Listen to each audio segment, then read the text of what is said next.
Making a to-do list is a classic idea, and it's very important, but we often forget the most important thing to do with a to-do list.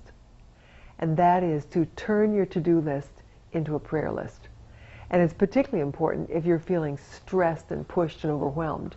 For example, my favorite thing to do if I'm feeling stressed and pushed and overwhelmed is I'll grab a sheet of paper and then I'll take one thing that's running through my mind and I'll put it on, write it down, put it on a Post-it, and just stick it on this sheet of paper. And I can just put it in any order imaginable. So I put it on the sheet of paper, and that's the time to turn it into a prayer list. So I'll look at it and say, Dear Lord, please help me meet this particular deadline. And Lord, I know that I want to get this done before tonight, and this is something that I need to get done. And so pray about every item on that page.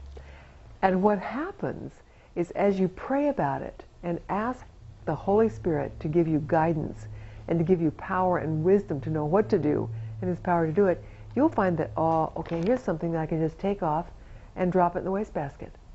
Because God doesn't really want it on my to-do list. And here's another one. I can pick this one up and put it on the back side because I'm going to do it tomorrow.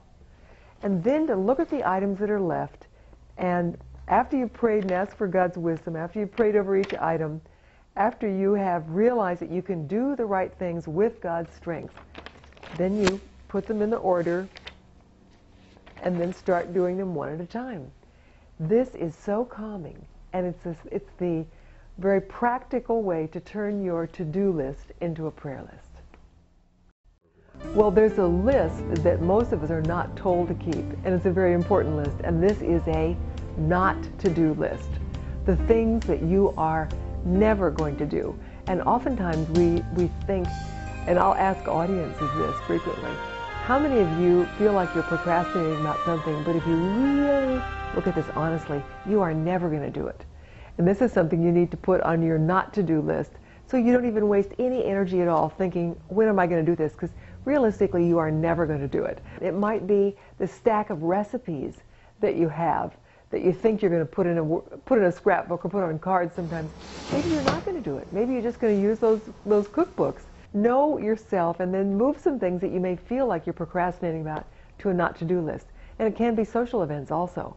If you've been on a social event that was just not of service to God, it wasn't pleasing for you, it didn't help anyone, it was one of those things you kind of automatically go to, just say, put it on your not to-do list.